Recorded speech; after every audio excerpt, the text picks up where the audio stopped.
Good morning. I'm Kat Weiss, and I'd like to welcome you to my parents' garden, Dawn and Carol Hardesty, in Livermore, California.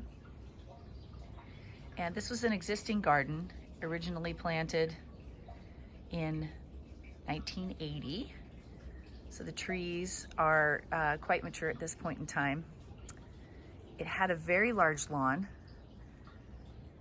and my parents finally made the decision to take out the lawn and invite in a lot more wildlife. And since the transformation, my father can report that the bird life has just exploded. They also added 2 water features, this little guy here and a basalt fountain that you see in the distance there. We added boulders, paths, ginger vines, a little bit more flagstone paving, and all of this that you see in the middle right here was all lawn. We brought in about 350 plants to fill in some of the side areas as well. And as you've all probably listened to Dr. Tellemy's talk by now, this is hopefully going to help the native populations of birds, butterflies, other little critters to feed our birds. And now I'm gonna take you on a little walk here. The garden has several different ecosystems, little microsystems rather. There's some shady areas where we added some Heuchera maxima. I'll show you a larger one of those soon. We added the Ribes viburnifolium, evergreen currant. We added some Erigeron glaucus white lights. We added Erigeron carvinskianus, the Santa Barbara daisy, which is pretty well known because it tolerates just about everything. We also added both the white form and the blue form of the Douglas iris, Iris douglasiana. And here's a close-up of the Heuchera maxima flowers. So cute.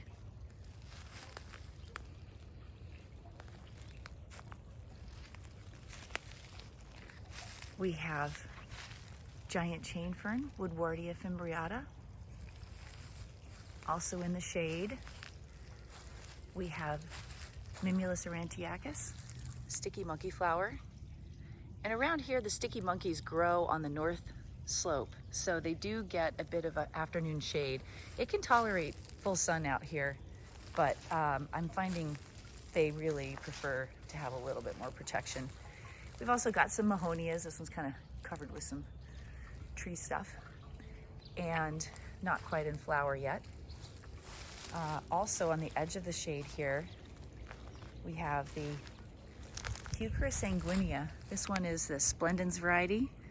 The Heuchera sanguinea, native to the southwestern area.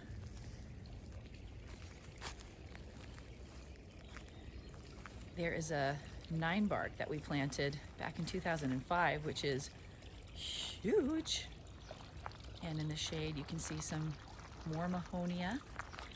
There are some Diamond Heights ceanothus.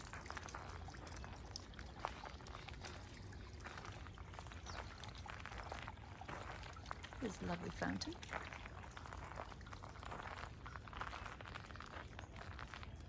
So to keep the 9-bark company, some mahonia. Diamond Heights, always fun to use and brighten up a little shady area with those bright chartreuse colors. These are Calistoga boulders, also called Willow Creek in some landscape supply yards. That's a fun little number. It is a compressed eucalyptus panel that you can get to use as decoration like I did, or you can also use it for fencing. It comes in 4x8 also. Here is the little Wayne Roderick Seaside Daisy, just showing up for the party. And I'll give you a little bit of an overview. This is a mound that we built from the old lawn. got our irises. We've got this radiant number, Penstemon heterophilus Margarita Bop, which has become very popular for those iridescent flowers. And this is our Calamagrostis foliosa, Mendocino reedgrass, which you can see the Canyon Snow Douglas iris just beyond. Nice little drift of those. And the Eriogonum umbulatum, sulfur buckwheat. And the buckwheat's, again, huge family of largely gray-leaved plants that you can use in combination in any sunny spot. And then we have our Sphaeralsia ambigua. This is one of the globe mallows. These are really fun. They come from the southwest area. Sphaeralsia incana is another. Sphaeralsia monroeana. Fun to use because the color of it's quite variable. This one tends towards a like light pink salmon color. They can also be quite orange. And look at this guy. This is our Ceanothus centennial. Tiny little leaves, which probably also could tell you that the deer aren't going to like this guy very much because there's just not much meat on it. So if you go to your smaller leaf Ceanothuses, Dark Star, Julia Phelps, they will be a little bit more successful if you've got a deer issue.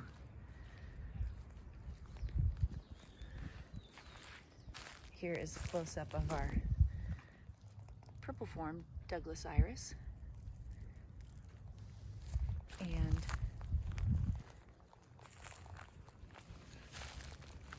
here's grandmother's cottage.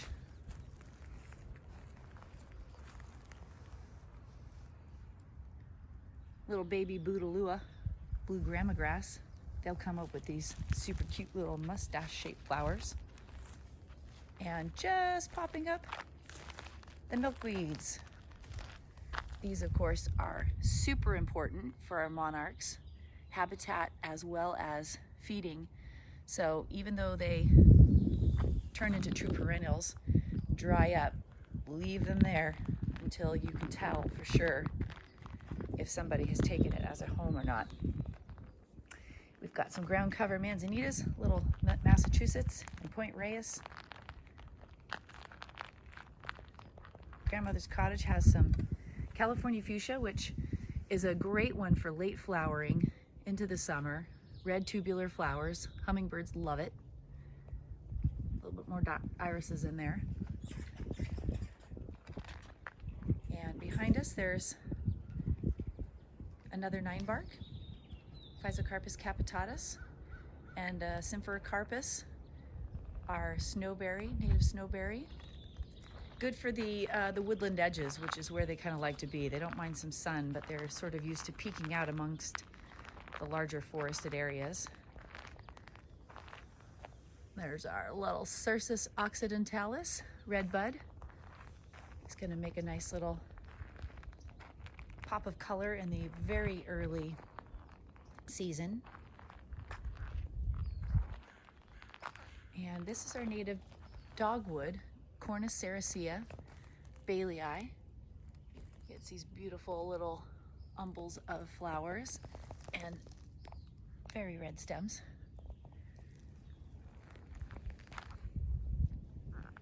And another fuchsia. It's going to look fabulous late summer. Little Bailey there.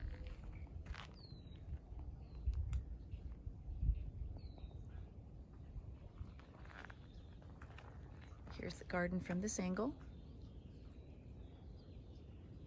So even if you have existing plants that you've noticed aren't really providing as much food and habitat as you would like, you can always find a place, and maybe you have a really big place that you can fit in.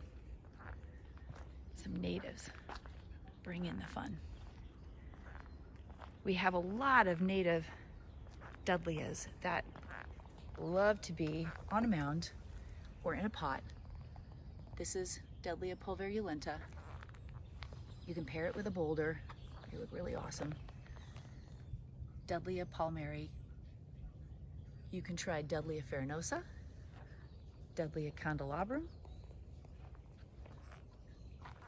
They are starting to be more available in the trade. Just make sure it's a reputable source that you get it from. And here is our Eriogonum grandivarbescens, little ruby buckwheat, another fabulous plant for low color, spring to summer.